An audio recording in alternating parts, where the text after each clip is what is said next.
દિયોદર ખાતે હનુમાન જન્મોત્સવ નિમિત્તે હનુમાનજીનો યજ્ઞ યોજાયો। રાજ્યભરમાં હનુમાન જન્મોત્સવના દિવસે વિવિધ જગ્યાએ હનુમાન દાદાની પૂજા અર્ચના કરવામાં આવી। દાદાના મંદિરોમાં હવન તેમજ સુંદરકાંડનું આયોજન કરવામાં આવ્યું। ત્યારે બનાસકાંઠા જિલ્લાના દિયોદર ખાતે ગુરુદત્ત સોસાયટી ભાગ 2માં રહેતા જમાભાઈ નાઈ પરિવાર દ્વારા કુળદેવી ચામુંડામાં અને હનુમાન દાદાની અસીમ કૃપાથી હનુમાન દાદાના જન્મોત્સવ નિમિત્તે હનુમાનજી દાદાના યજ્ઞનું આયોજન કરવામાં આવ્યું।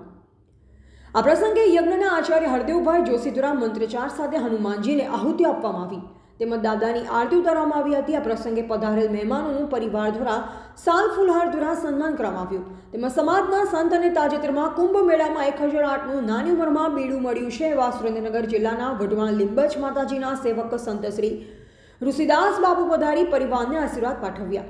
આ પ્રસંગે દિયોદર રાજવી શ્રી ગિરિરાજસિંહ વાઘેલા, નાઈ સમાજના અગ્રણી રાષ્ટ્રીય નાઈ મહાસભા પ્રદેશ પ્રમુખ શ્રી અંબાભાઈ સોલંકી, રાવણા રાજપૂત સમાજના અગ્રણી શિક્ષક શ્રી અમરતભાઈ ભાટી, સેવાકીય પ્રવૃત્તિ સાથે જોડાયેલા શાળા નંબર 2ના ઇન્ચાર્જ આચાર્ય શ્રી જામાભાઈ પટેલ, રામપુરા ધૂના આચાર્ય નાઈ અશોકભાઈ ધુણસોલ, તપસ્વી વિદ્યા સંકુલના પ્રમુખ ડયાભાઈ પટેલ, પત્રકાર અનુપજી ઠાકોર, પત્રકાર હસમુખભાઈ ચૌધરી, પત્રકાર સુંડાભાઈ દેસાઈ, દિયોદર તાલુકાના બક્ષીપંથ મોરચાના પ્રમુખ નાઈ ઈશ્વરભાઈ નાઈ, લીંબચ યુવા સંગઠન દિયોદર પ્રમુખ નાઈ ચેલાભાઈ નાઈ, દિયોદર લીંબચ યુવા સંગઠનના પ્રમુખ શૈલેષભાઈ નાઈ, લાલભાઈ નાઈ, વડપક સહિત સમસ્ત ભાઈઓ સમાજના વડીલો, યુવાનો તેમજ રાજકીય આગેવાનો ઉપસ્થિત રહી દાદાના દર્શન કરી આશીર્વાદ મેળવ્યા હતા।